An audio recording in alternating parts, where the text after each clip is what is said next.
خدا باپ کے زندہ و جلال کلام میں سے زندگی برا کلام یوحنا کی انجیل اس کا 12 باب 27 سے 50 آیت مبارکہ تک۔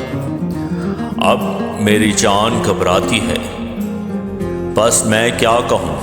اے باپ مجھے اس گھڑی سے بچا، لیکن میں اسی سبب سے تو اس گھڑی کو پہنچا ہوں۔ اے باپ اپنے نام کو جلال دے۔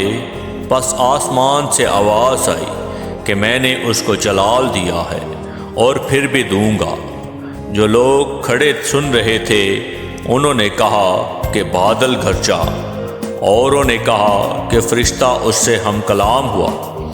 یسوع نے جواب میں کہا کہ یہ آواز میرے لیے نہیں بلکہ تمہارے لیے آئی ہے۔ اب دنیا کی عدالت کی جاتی ہے، اب دنیا کا سردار نکال دیا جائے گا، اور میں اگر زمین سے اونچے پر چڑھایا جاؤں گا تو سب کو اپنے پاس کھینچوں گا۔ اس نے اس بات سے اشارہ کیا کہ میں کس موت سے مرنے کو ہوں۔ لوگوں نے اس کو جواب دیا کہ ہم نے شریعت کی یہ بات سنی ہے کہ مسیح ابد تک رہے گا، پھر تو کیوں کر کہتا ہے کہ ابن آدم کا اونچے پر چڑھایا جانا ضرور ہے؟ یہ ابن آدم کون ہے؟ بس یسوع نے ان سے کہا کہ اور تھوڑی دیر تک نور تمہارے درمیان ہے۔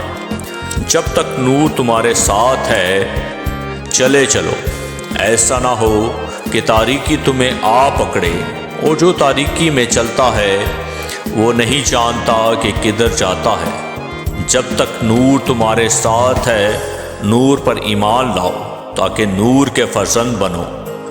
یسوع یہ باتیں کہہ کر چلا گیا اور ان سے اپنے آپ کو چھپایا، اور اگرچہ اس نے ان کے سامنے اتنے معجزے دکھائے تو بھی وہ اس پر ایمان نہ لائے، تاکہ یسایہ نبی کا کلام پورا ہو جو اس نے کہا کہ اے خداوند ہمارے پیغام کا کس نے یقین کیا ہے، اور خداوند کا ہاتھ کس پر ظاہر ہوا ہے۔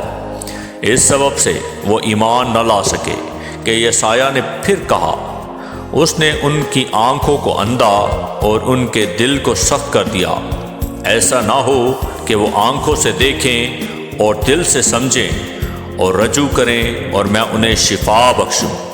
یسایہ نے یہ باتیں اس لیے کہیں کہ اس نے اس کا جلال دیکھا اور اس نے اسی کے بارے میں کلام کیا، تو بھی سرداروں میں سے بھی بتھیرے اس پر ایمان لائے، مگر فریسیوں کے سبب سے اقرار نہ کرتے تھے، تا ایسا نہ ہو کہ عبادت خانہ سے خارج کیے جائیں، کیونکہ وہ خدا سے عزت حاصل کرنے کی نسبت انسان سے عزت حاصل کرنا زیادہ چاہتے تھے۔ یسوع نے پکار کر کہا کہ جو مجھ پر ایمان لاتا ہے وہ مجھ پر نہیں بلکہ میرے بھیجنے والے پر ایمان لاتا ہے، اور جو مجھے دیکھتا ہے وہ میرے بھیجنے والے کو دیکھتا ہے۔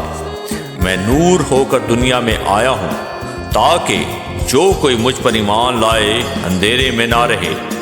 اگر کوئی میری باتیں سن کر ان پر عمل نہ کرے تو میں اس کو مجرم نہیں ٹھہراتا، کیونکہ میں دنیا کو مجرم ٹھہرانے نہیں بلکہ دنیا کو نجات دینے آیا ہوں۔ جو مجھے نہیں مانتا اور میری باتوں کو قبول نہیں کرتا اس کا ایک مجرم ٹھہرانے والا ہے، یعنی جو کلام میں نے کیا ہے آخری دن وہی اسے مجرم ٹھہرائے گا، کیونکہ میں نے کچھ اپنی طرف سے نہیں کہا بلکہ باپ جس نے مجھے بھیجا اسی نے مجھ کو حکم دیا کہ کیا کہوں اور کیا بولوں، اور میں جانتا ہوں کہ اس کا حکم ہمیشہ کی زندگی ہے۔